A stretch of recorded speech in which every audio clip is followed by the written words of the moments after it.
Today I'm going to talk about the Babylon 5 role-playing game. One of the great things about Wizards of the Coast's decision to make 3rd edition open source was that other people could publish their own games using the framework of 3.5 or 3rd edition D&D. And this Mongoose Publishing did this. They published this book on the first season of Babylon 5. Now, Babylon 5 is, to me, the best science fiction show ever. And it pioneered a lot of things that are very commonplace now. So, for example, they, instead of using models for their special effects, they used computer graphics. So they had a computer graphic space station instead of a model of one. They had the whole show was a 5-year timeline story with a beginning, middle, and end. And they had to adapt it a bit, but they managed to pull it off. And part of the reason it worked so good is that one person, JMS, wrote almost every single episode, and he had minimal interference from the executives. And so this idea of story arcs, which is now commonplace on shows, everything was episodic back then, and now it started with Babylon 5. So I made a role-playing game for it. On our small planet, at this moment, here, we face a critical branch point of history. What are we to do with our planet right now? We'll propagate down through the centuries and powerfully affect the destiny of our descendants. It is well within our power to destroy our civilization, and perhaps our species as well. If we capitulate to superstition, greed, or stupidity, we can plunge our world into a darkness deeper than time between collapse of classical civilization and the Italian Renaissance. But we are also capable of using our compassion and our intelligence and our technology and our wealth to create an abundant and meaningful life for every inhabitant of this planet, to enhance enormously our understanding of the universe and to carry us to the stars.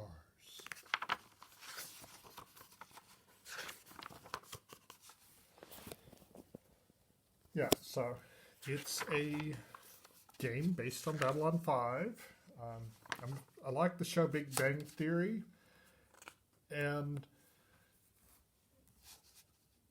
they never speak down against any franchise except Babylon 5. Sheldon hates Babylon 5, which has made it uncool.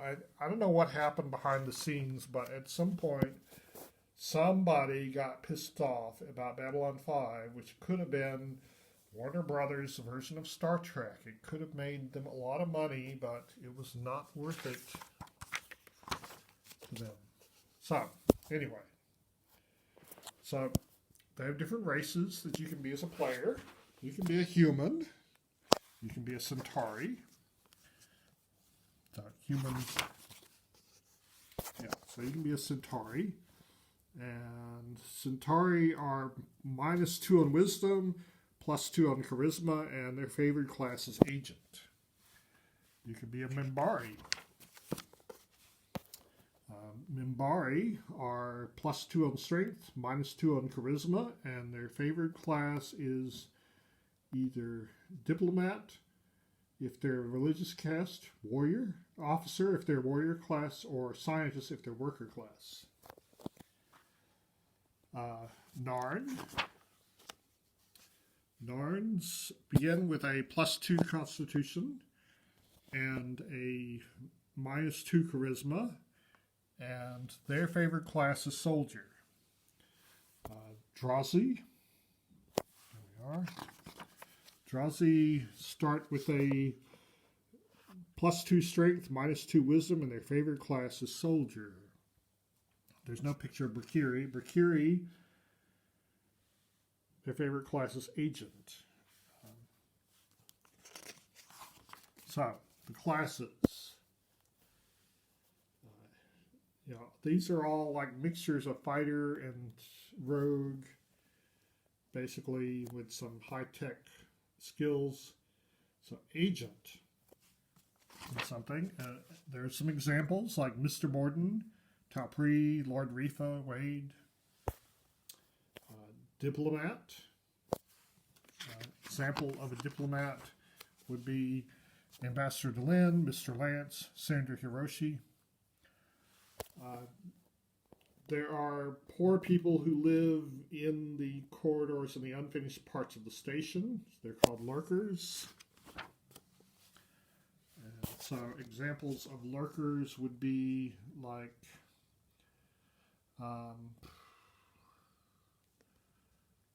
Jinxo, McGrath. Officers, like Commander Sinclair, Captain Sheridan, Naroon, Justin. Scientists, like the doctors, are good examples of scientists. Dr. Franklin, Dr. Kyle. Soldier, examples of soldiers would be Jakar, Michael Garibaldi, Zach Allen. There's a telepath class. And there's a pretty simple version of psionics for the telepaths to work in this game. It's a worker class. Worker class doesn't seem like a fun class for a player to be. So we have skills because it's based on 3.5. Some of the skills are straight from 3.5. Others, like computer use, are new ones.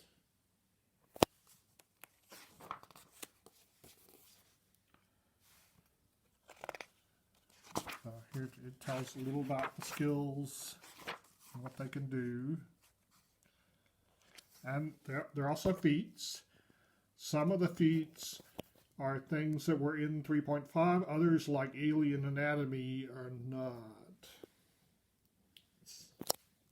And some of the feats are telepathic only feats. Like ability focus, adaptive mind, combat, telepath, defensive block. And some of them, you have to be a member of a particular race to use that feat. For example, Blood Rage is a Narn feat.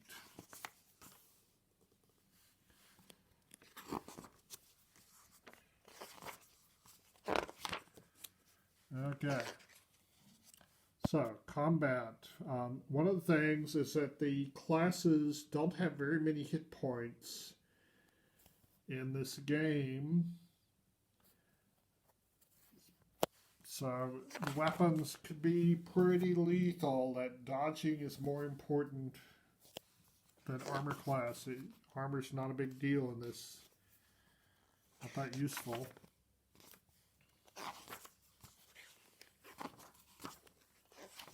There's a bit about some of the technology, but the bit about technology is not that intrusive. It's not that hard in this game. It's mostly role-playing on the station. You have some ships and equipment here with pictures of what it's, so you know what it looks like.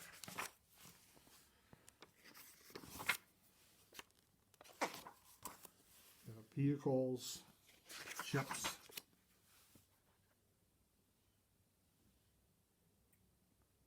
Yeah, something I didn't understand about the show is that these fighters, which are used by the Raiders, came from a factory somewhere. It seems like shutting down the factory would help a lot with Raider activity. Well, that's just me.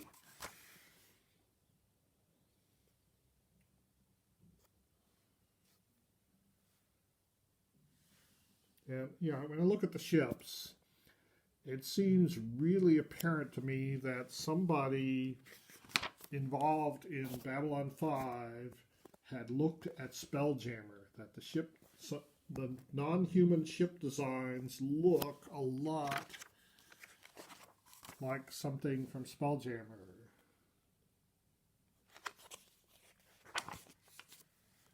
Okay, so we got a little section on telepaths and how it works. It's a pretty simple system. You have random amount of power. The lower your power as a telepath, the more physical powers you have. The more better you are at physical fighting. Here's like a map of the station with the different sectors.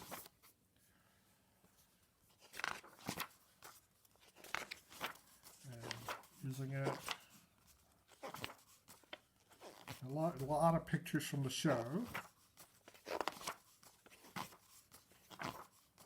And they even have the main characters from the show delineated. So Commander Jeffrey Sinclair is an 8th level officer pilot. Lieutenant Commander Ivanova is a 6th level officer fleet. Lieutenant Commander Laurel Takashima, that's not her, that's Ivanova. Here's Takashima. She is a 5th level human officer fleet and a 1st level soldier. Security Chief Michael Garibaldi is a 2nd level officer fleet and a 6th level soldier. Dr. Stephen Franklin is a 5th level human scientist. Dr. Benjamin Kyle is a 9th level human scientist. Talia Winters is a 3rd level telepath rated P5. Lita Alexander is a 4th level human telepath rated P5. This is based on first season. The whole book is set for first season. There were later books for later seasons. So there's no Ranger class in this book, which makes me sad. Ambassador Delenn is a 9th level religious caste diplomat. Ambassador Jakar is a 2nd level diplomat, 3rd level officer ground forces, 4th level soldier. They don't give stats for Kosh, Ambassador Kosh, because he's supposed to be too powerful and too mysterious to stat him out. Ambassador Malari is 5th level diplomat, 1st level officer fleet. There he is. Natoth is a 3rd level soldier. Lanier is a 1st level diplomat. Veer is a 1st level diplomat. And here's like a map of the whole galaxy showing where the hyperspace routes are. So there's Zahadun and there's Earth. Let's see the different empires, how close they are to each other. And it goes a bit into doing a campaign about the campaign world of the show. So if you can do the show in this world.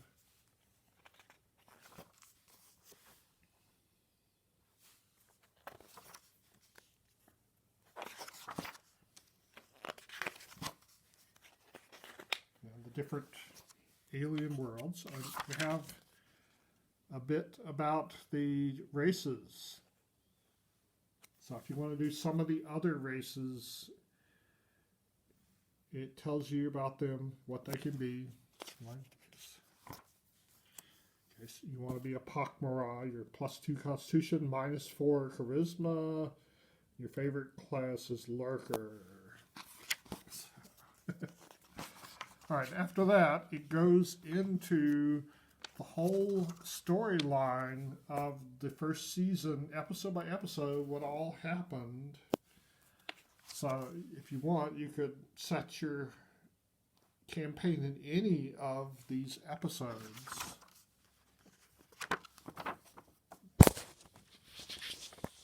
Let's skip past that. Because they have some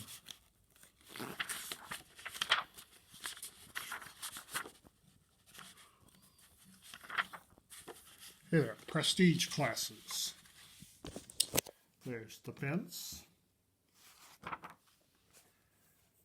And the Mutari, which is basically a boxer class, a martial artist, Planetary Surveyor class, and the Psycop. So you can be start off a telepath and then become a Psycop if your P rating's high enough.